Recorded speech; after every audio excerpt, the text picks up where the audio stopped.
but I think we should be open to the experimentation across the board. I'm very, very happy to hear that there are large public banks that are experimenting with private blockchains, because that is the beginning of them eventually moving to a public blockchain.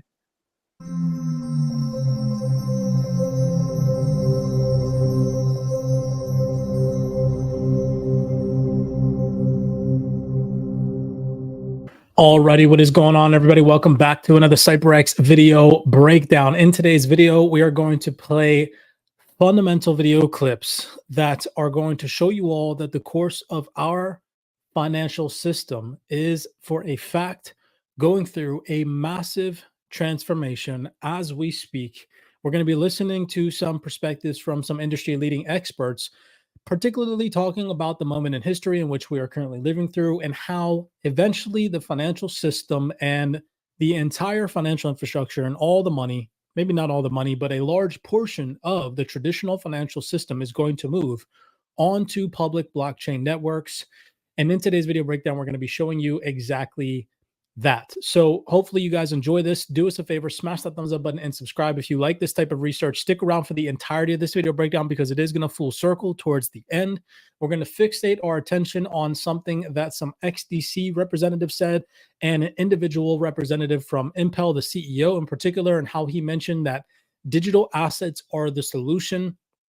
So let's just jump in, let's share screen, and let's start with the first video breakdown. Again, if you enjoy these types of videos, do us a favor, smash that thumbs up button and subscribe. So in these two video clips, we're going to be playing two video clips from this. This is a video that was uploaded 4 months ago from Deloitte, labeled the tokenization transformation. And the first video clip is an individual representative that talks about the moment in history. Now, who is this? Let's just read through this. It says, in the episode, we dive into the world of tokenization, where blockchain meets asset management. Join Raquel Bisquino and her guest, Raquel Lux, Senior Manager, and Tim Davis, Global and U.S. Advisory Leader with both Deloitte. So, I just wanted to show you guys that these are perspectives from industry-leading representatives.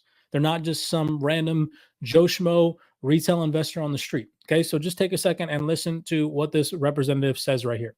Yeah, I got to say, I agree with Raquel. We're in a moment which is hard to perceive in the moment we're in now, but it really is a transformative moment in history. I mean, 1,000 years, they'll look back to this time when these technologies of blockchain and AI were created. And it's almost like the invention of the printing press or the introduction of the internet. And it may even be bigger than those technologies. So we've got so much that this can bring us. Did you all just hear that? He said that this may be bigger than the invention of the internet and the printing press, right? We're living through a moment in history.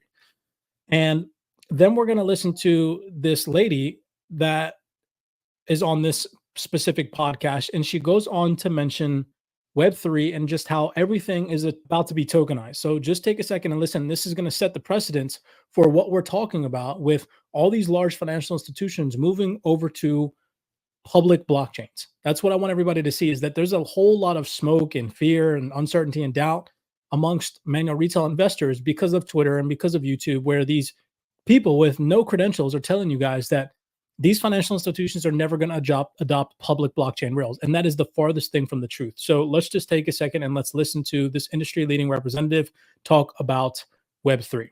You've been working in this space for quite some time. What are some of the impacts and advantages of tokenization that you're seeing in market? And why are private and public markets trying to tokenize funds and other assets increasingly so?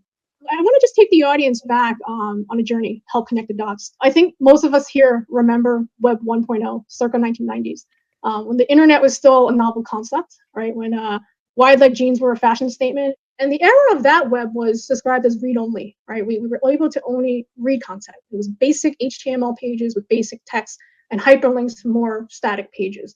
Then following in the late 1990s, we shifted from this static internet to this more dynamic, social, and interactive internet, known as Web 2.0, or the read and write web.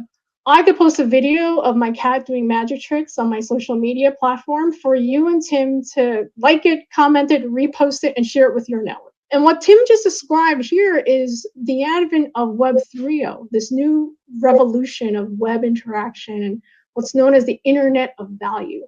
So this Web 3.0 can be described by that internet of decentralized networks where ownership is enabled and it facilitates that issuance, trading, and transfers of assets through tokenization.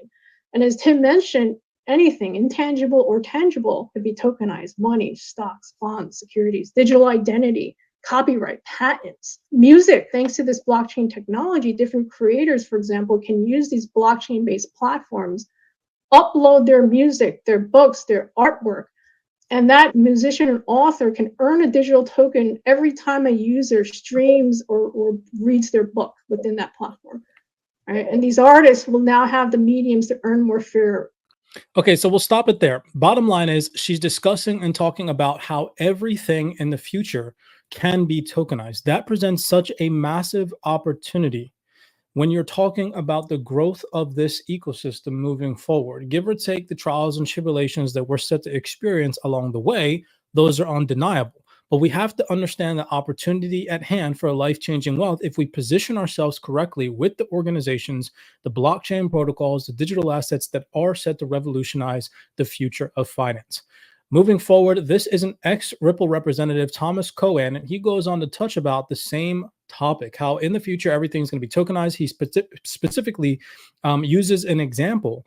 And then we're going to get into an ex, or I don't know if he's an ex or current JP Morgan representative, I believe current, talk about dragging and dropping the traditional financial system over to public blockchains. And then the rest of the video clips that we're going to be playing are industry leading representatives from large organizations telling you all that they are looking to build on public blockchains and migrate, or even are currently actively building or are on public blockchains. So just take a second and let's listen to what Thomas Cohen says here in this particular video. And again, this is now the second video, and this only has 151 views and was uploaded a month ago. The reason why I capitalize on showing you guys how old these videos are and how many views they have is because nobody's paying attention to this information. So take a second and listen to what he says here.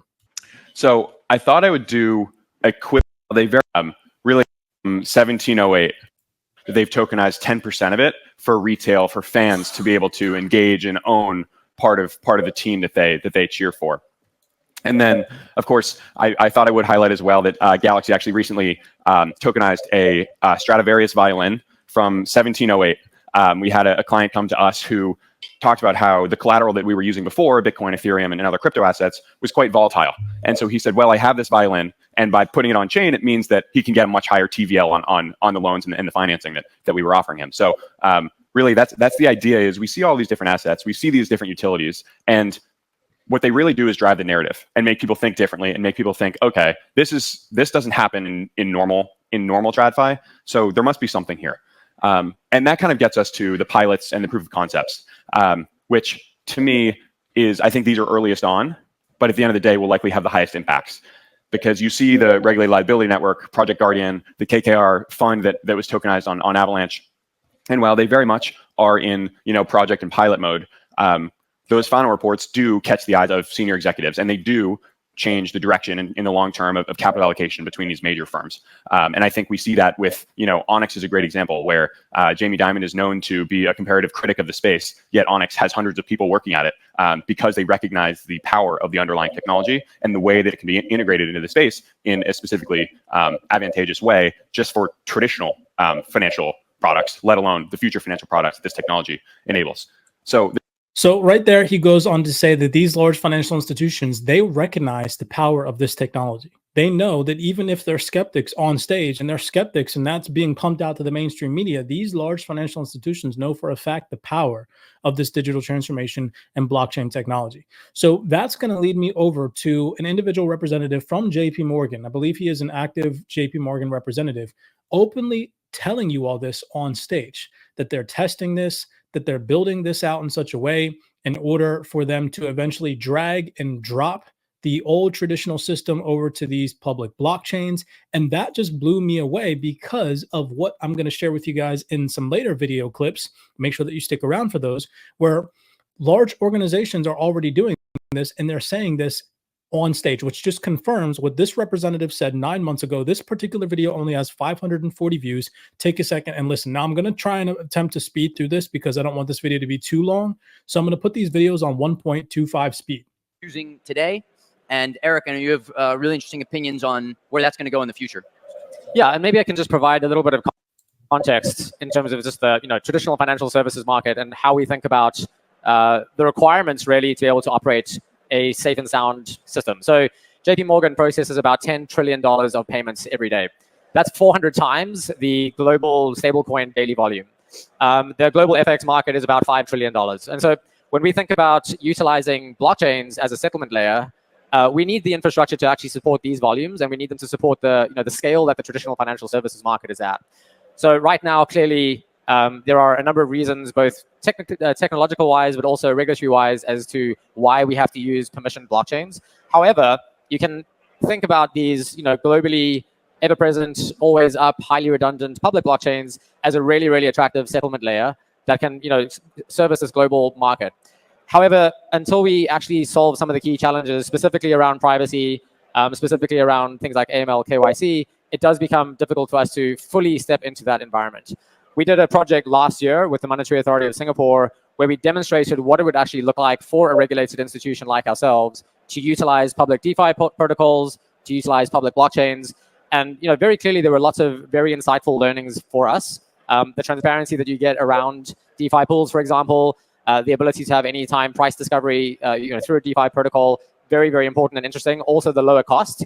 But as I said, until we actually have some clarity around the ability to actually operate on this infrastructure from a reg perspective, we're going to have to be in the sort of permission view until we can take some of the hybrid steps. And pay attention right here, because what he says is until we can take some of the hybrid steps, this is going to full circle when we get to the CEO of Impel talking about how digital assets will be the very last step to making this all come into fruition. He mentioned hybrid steps. Then he goes on to confirm right here that they're building this in such a way for them to drag and drop over onto public blockchains. Take a second, listen. Look like some of the existing infrastructure that is coming out right now. Around subnets or permission zones or these kinds of things. And from our perspective, the reason why we operate an EVM sidechain is so that everything that we build can actually be portable into a public environment. So all of our contracts are written in Solidity. We use ERC20s for the most part for our tokens. All of our developer tooling is utilizes the public Ethereum ecosystem's tooling set. So actually moving into the public blockchain environment when we can will be much of a sort of a lift and drop scenario. Will be sort of a lift and drop scenario. I know I've played that video clip before and I know it gets redundant, but that's going to play an important role when we move on to the other video breakdown. So keep in mind, he mentioned hybrid solutions, lift and drop scenario, moving over to public blockchains. Now take a second and listen to this representative. This is up from 2 months ago, 1.1 thousand views. So still no more than 2,000 views on any of these particular video breakdowns, and listen to what this representative has to say in collaboration with what Thomas Cohen said and what the JP Morgan representative said about these traditional financial institutions moving over to public blockchains. On a permissionless blockchain like token extensions on Solana. Given blockchain's fair share of incidents over the last 10 years, I think it's fair to say that companies probably want to start off with infrastructure that they can control, that they can experiment with, that they can wall off to the outside world, and then figure out what is the use case of opening it up to a public distributed ledger in sort of a piecemeal way. I think that's a perfectly viable option. I think when you think about the early stages of the internet, the first internet was a private intranet, between sort of government nodes and universities. And that's how it developed, and that's how it eventually got out there. Now we may be at a stage where we feel, or plenty of people feel, like building on the public blockchain is fine, where you can permission at the smart contract level, at the asset level, or at the chain level, or a side chain level. But I think we should be open to the experimentation across the board. I'm very, very happy to hear that there are large public banks that are experimenting with private blockchains, because that is the beginning of them eventually moving to a public blockchain. Right? He said that them experimenting with these private blockchains is what's going to lead to them eventually moving over to public blockchains. Like, I can't stress enough, now is the time to be paying attention to this stuff, to be an early adopter, and to be doing research, and to be tapping into the digital assets that are building out, or the digital asset projects and blockchain networks that are building out the infrastructure to handle these large financial institutions. You guys, again, can do your own personal research. I'm going to introduce you to one on today's video breakdown, which is the XTC network, but do your own personal research. Okay. So moving on, this is a interview with Jenny Johnson, the CEO of Franklin Templeton, and just listen to what this gentleman asked her about moving over to public blockchain. So we're going to go to 12 minutes and 48 seconds in this particular video, uploaded 6 days ago, only has 255 views. So again, nobody's paying attention to this type of stuff. Listen to what she says here. Is private versus public blockchains. You hear about all these institutions, they're sort of wary of public blockchains and everything that comes along with that, because I think they don't really understand it. as they want to build these private permission blockchains. But what's your view on sort of these private blockchains versus building on public blockchains? So first of all, water is going to run down the mountain no matter how many times you try to block it, right? You have to understand where something's inevitable. And I look at it and I say, well, first of What did she just say? You have to understand when something is inevitable. all, if I'm one of those toll takers, the first thing I'm going to do is try to convince my clients why my private blockchain is really important, because then I can preserve as much of my economics. But I think the best example of why this is not, and let's remember, FTX would not have happened, I don't think, had it been on a public blockchain. You would have seen those transactions going to Alameda. The community would have said, something's fishy here. So you could track the wallets. I mean, the money was moving among a tangled web of entities that they controlled. Exactly. And there's enough people who will do that. But I think the Ethereum switch from proof of work to proof of stake is the greatest example of why the public blockchains can be more important. Because just imagine, anybody who's run technology projects, you got a project manager and you know who's responsible, and you do the meetings and you got a schedule and it always goes over budget, right? Like I probably count on one hand the number of times it was actually under budget. Every one of those companies that was on the Ethereum layer 1 blockchain got this massive IT project, which, oh, by the way, it may have been late, but it actually went off really without a hitch and no bugs. And there's nobody to pat on the back and say, you did a great job. Like, the community did this. So if that's going to be the infrastructure and you build a business and you can get upgraded like that and it doesn't cost you anything, how are you going to compete with somebody who has to charge in a private blockchain? She just literally explained why and operating on a public blockchain is going to be so much more efficient than operating on a private blockchain. How are these large banks going to compete if they're operating on their private blockchains when a public blockchain is much more efficient and effective, right? Okay, so take that into consideration. And what have I shared with you on the CYPRX X profile, right? If we head over here and we look at something that I shared with you guys just the other day, they're telling you about this stuff in their documents, ladies and gentlemen. Look at this. This is from just the other day. I posted this. Financial institutions and businesses will need to start adapting to remain competitive. What did Jenny Johnson just mention? So if that's going to be the infrastructure and you build a business and you can get upgraded like that and it doesn't cost you anything, how are you going to compete with somebody who has to charge in a private blockchain? How are they going to remain competitive if they're operating all on private blockchains? That's not how this is going to work. This is going to work in such a way where public blockchains, many of them, not just one ring to rule them all, many of them are going to coexist in the future. And these traditional financial institutions know that. They just cannot use them right now because of the unclear regulatory environment. Fintech, digital assets, the next big wave of disruption in financial services. This is from Point72 Ventures, right? And here it says, as demand increases for new Web3 crypto-powered experiences and services, financial institutions and businesses will need to start adapting to remain competitive, right? It's literally in stone. In some cases, businesses will have to handle crypto and digital assets simply because it's what their customers and the market demands, right? This is inevitable, just like Jenny Johnson mentioned. This is happening, and it's happening at a rapid pace. You do not want to get left behind. So let me share with you one of the infrastructure providers and one of the many public blockchain networks, the XCC network, that is building out the infrastructure right now for the financial institutions to adopt these technologies and migrate on chain. Listen to what these representatives talk about, how they're literally, XDC is helping do this right now. Take a second, and it's kind of going to be kind of hard to listen. I know that the volume in this sucks, but just try to focus, turn up the volume a little bit. I'll tweak the video so you can hear it a little bit better. But listen to what they say here. This is going to touch with everything that I've shown you so far about these large organizations mentioning moving on to public blockchains. This is physical proof that they, at a panel discussion, albeit it's a very small little tiny conference room, mentioned XDC and their ability and them doing this right now.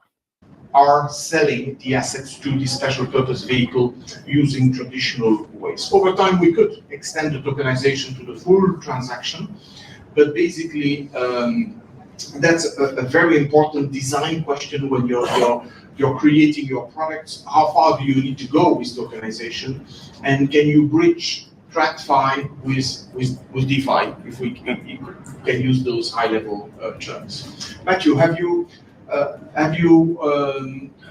some comments on this? Or you have other use cases where sometimes the full transaction has to be tokenized, sometimes only one segment has to be? Well, I think you said it the best, right? Like you're bringing the value on chain. It's not about what kind of happens after that. I mean, once you bring that value on chain and you connect the traditional space to the digital space, you will see new entrants come into the ecosystem to capture that value, right? And this is what spurs innovation. It's what we're calling our 0 to 1, right? We need to bring the value on chain, and that is what Trade Tech has done. I mean, they are, the guys that they are the pros in this trade finance space to find that value, bring that real value to the digital world.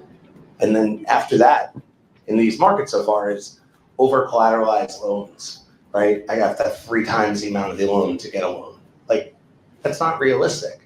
What Trade Tech is doing through securitized non-XDC is bringing value onto the chain. And when I say value, it means appreciation of an off-chain asset that just gets brought into the network as a single-sided staking or a single-sided yield. That's gone away, right? Like, you haven't really heard single-sided staking in a while because it doesn't work. You're giving away tokens. But if you can bring in profit or appreciation. So there he mentions that Trade Tech is bringing value on chain. And again, Trade Tech, Securitize, all integrated and partnered up with the XDC network. You can see why this is so important when I'm talking about these financial institutions mentioning on stage migrating over to public blockchains. Physical proof that the XDC network is at the forefront of this, one of the many infrastructure providers that are going to just transform the global financial environment. Last but not least, to solidify all of this, we have a video clip of an individual representative, the CEO of Impel.